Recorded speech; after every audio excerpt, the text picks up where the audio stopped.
Recordemos que ya ha sido anunciado en horas más tempranas. Se espera que en breve el presidente de ese país, Juan Manuel Santos, anuncie oficialmente el inicio de las conversaciones con la guerrilla de las Fuerzas Armadas Revolucionarias de Colombia para, de esta manera, darle una salida pacífica al conflicto armado. Ya vemos llegar al podio al presidente de la nación. Escuchemos. Habíamos avanzado en unas reuniones exploratorias en el exterior con representantes de las FARC. Dije que un proceso para terminar el conflicto en mi gobierno solo sería posible si este sigue 3 principios. Aprender de los errores y aciertos del pasado para no crear falsas expectativas. Lograr efectivamente el fin del conflicto, no su prolongación. Y no ceder un solo milímetro del territorio nacional. Hoy les quiero anunciar que estas reuniones exploratorias han culminado con la firma de un acuerdo marco entre el Gobierno Nacional y las FARC, que establece un procedimiento, una hoja de ruta para llegar a un acuerdo final que termine de una vez por todas esta violencia entre hijos de una misma nación.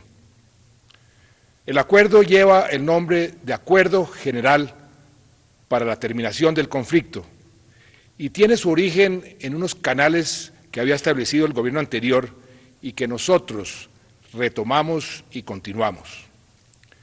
Las conversaciones exploratorias realizadas de manera directa y con toda discreción se llevaron a cabo durante 6 meses en La Habana, con el acompañamiento de Cuba y Noruega, después de año y medio de trabajo preparatorio. En ellas se construyó una visión compartida del fin del conflicto y se acordaron el propósito, la agenda y las reglas de juego de un proceso que debe ser serio, debe ser digno, debe ser realista y debe ser eficaz. Luego de estas conversaciones exploratorias, tengo la convicción de que estamos ante una oportunidad real de terminar de manera definitiva el conflicto armado interno. Se trata de un camino difícil, sin duda, muy difícil, pero es un camino que debemos explorar. Cualquier gobernante responsable sabe que no puede dejar pasar una posibilidad como esta de acabar con el conflicto. Eso sí que lo entienden las millones de víctimas. ¿Cuántos colombianos no han sufrido el conflicto en carne propia? ¿Cuántos colombianos no tienen un familiar que haya sido víctima de la violencia? Estamos ante una oportunidad real por 2 razones fundamentales.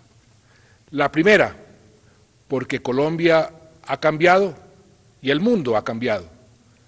La segunda, porque este acuerdo es diferente. Lo primero, ¿qué ha cambiado? Hoy podemos hablar de paz porque Colombia crece y se abre al mundo. Nuestra economía es ya una de las más prósperas de América Latina, similar a la de Argentina y solo superada por Brasil y México. Es una economía que está creando empleo, como pocas en el mundo, en medio de una fuerte turbulencia internacional. Hoy podemos hablar de paz porque millones de colombianos están saliendo de la pobreza y porque seguimos avanzando en esa dirección.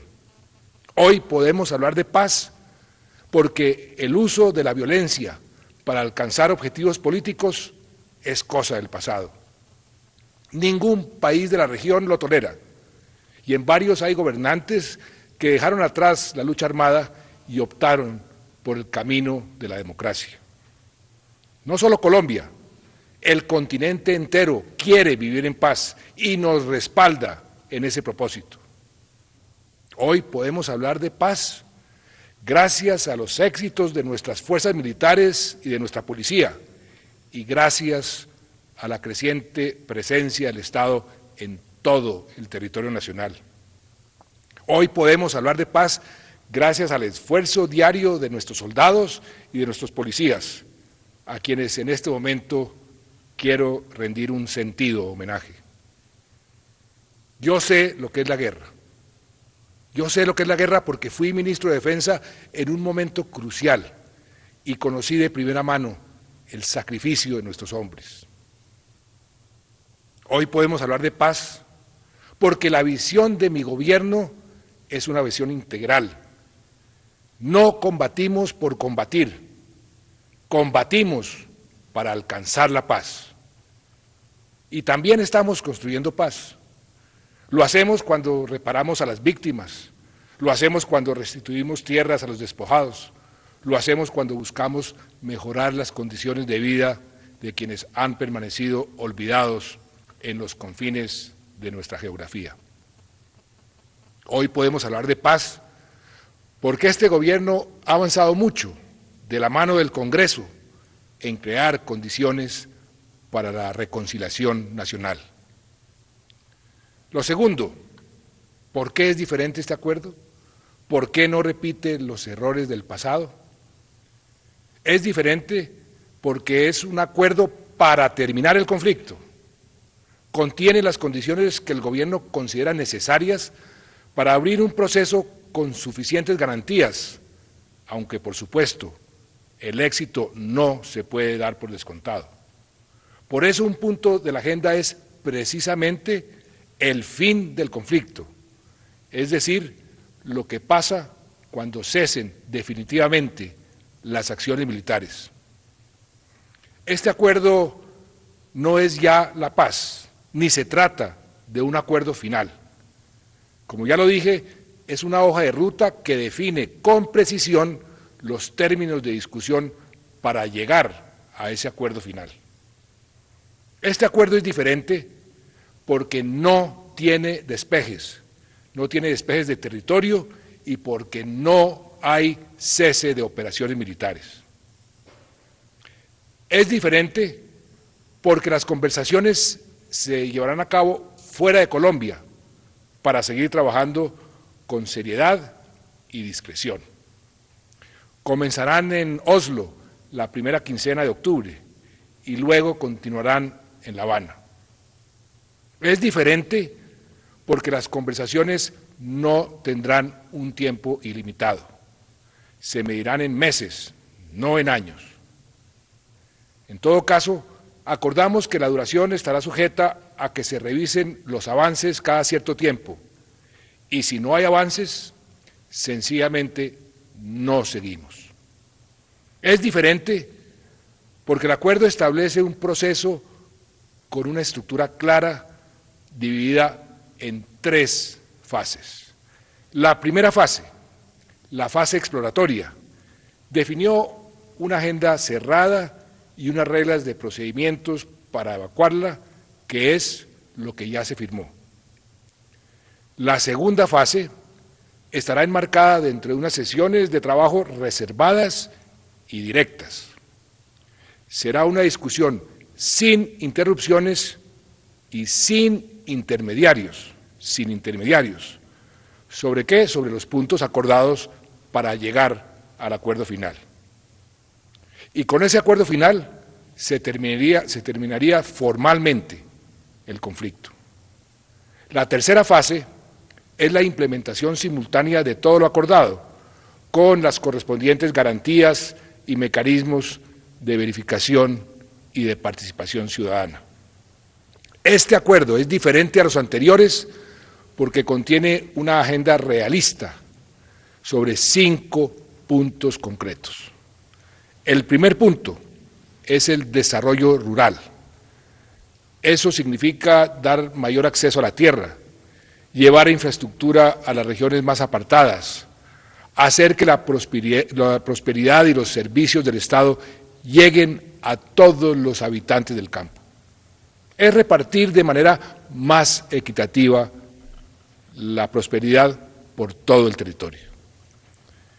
El segundo punto son las garantías para el ejercicio de la oposición política y de la participación ciudadana, no solo en la norma, sino en la realidad. Es decir, que quienes disientan y protesten lo hagan sin temor y que se rompa para siempre el lazo entre política y armas. El tercer punto es el fin mismo del conflicto armado. Esto incluye la dejación de las armas y la reintegración de las FARC a la vida civil, junto con todas las medidas del gobierno para dar garantías al proceso de terminación. El cuarto punto es el narcotráfico, que tanto daño le ha hecho y le hace a nuestro país. Si este proceso contribuye a que se combata con más efectividad este negocio ilícito, eso por sí solo sería un gran avance. Y el quinto punto son los derechos de las víctimas. Nadie puede imaginar el fin del conflicto sin atender a quienes han sido sus víctimas, que precisamente es lo que comenzamos a hacer con la Ley de Víctimas. Satisfacer los derechos de las víctimas es una obligación de todos. Eso significa también emprender un ejercicio de esclarecimiento de la verdad, porque no solo las víctimas, sino todos los colombianos tenemos derecho a saber qué pasó y quiénes fueron los responsables. Todos estos puntos tendrán su correspondiente verificación y en su conjunto constituyen una fórmula integral para la terminación efectiva del conflicto y para avanzar en la construcción de una paz estable y duradera. Y son además consecuentes con las políticas de este gobierno. Nosotros seguiremos haciendo en el terreno lo que le prometimos a los colombianos: restituir tierras, reparar a las víctimas, garantizar justicia, disminuir la pobreza, crear empleo. Hemos trabajado con seriedad y debo reconocer que las FARC también. Todo lo que hasta ahora se ha acordado se ha respetado. Si las FARC abordan la siguiente fase con la misma seriedad, tenemos buenas perspectivas. Para la fase que comienza, vamos a establecer mecanismos para informar sobre los avances y para garantizar una adecuada participación de la sociedad, manteniendo, eso sí, el carácter serio y discreto de las conversaciones. En el entretanto, repito, el gobierno no hará concesiones de ningún tipo en el terreno militar. Las operaciones militares, señor ministro Juan Carlos Pinzón, señor general Navas, señores comandantes, señor director de la policía, las operaciones militares continuarán con la misma o más intensidad. Tampoco nos dejaremos amedrentar por los extremistas y los saboteadores de cualquier sector que suelen aparecer en estos momentos. Al pueblo colombiano le pido templanza, le pido paciencia y fortaleza ante eventuales nuevos ataques de las FARC o un incremento de la violencia, que de todas maneras serán respondidos con toda la contundencia por parte de la fuerza pública y de la justicia. Por último, quiero agradecer a los gobiernos de Cuba y de Noruega por el generoso apoyo que nos han brindado. Sin su concurso no habría sido posible llegar a este punto. Cuba y Noruega seguirán actuando como anfitriones y garantes en la segunda fase.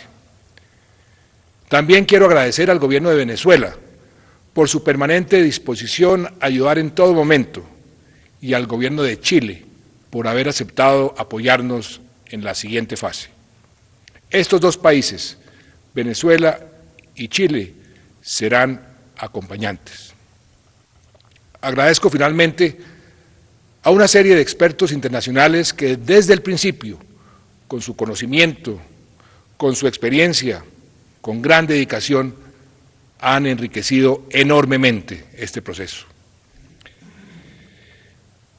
Compatriotas, hay momentos en la historia en que un gobernante debe decidir si se arriesga a emprender caminos nuevos para resolver los problemas fundamentales de su nación.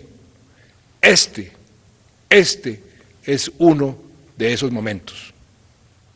Sin duda hay riesgos, pero creo que la historia sería mucho más severa con todos nosotros si no aprovechamos la oportunidad que hoy se nos presenta. En todo caso, la responsabilidad de esta decisión recaerá sobre mis hombros y sobre los de nadie más. Y eso sí, quiero poner muy de presente a todos mis compatriotas, que si no somos exitosos, tendremos la tranquilidad de que hicimos lo correcto, de que no hicimos concesiones ni cedimos un centímetro del territorio, ni tampoco desatendimos las tareas del gobierno. Hemos procedido y procederemos con la debida cautela, pero también con determinación. Los invito entonces a que miremos este proceso con prudencia, pero también con optimismo. Si somos exitosos, habremos puesto fin a esa oscura noche de medio siglo de violencia. No podemos seguir siendo un país con uno de los conflictos internos más largos del planeta y el último del hemisferio.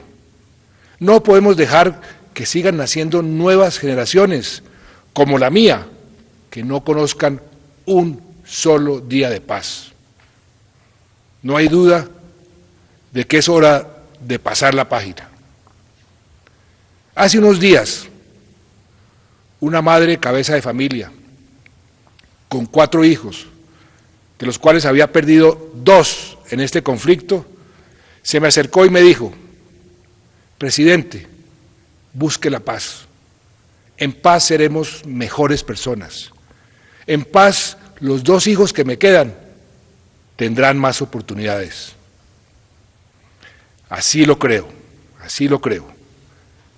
Si ponemos fin al conflicto, los colombianos estaremos frente a un mundo lleno de oportunidades. Si terminamos el conflicto, se desatará todo nuestro potencial y a Colombia no la parará nadie. Tenemos que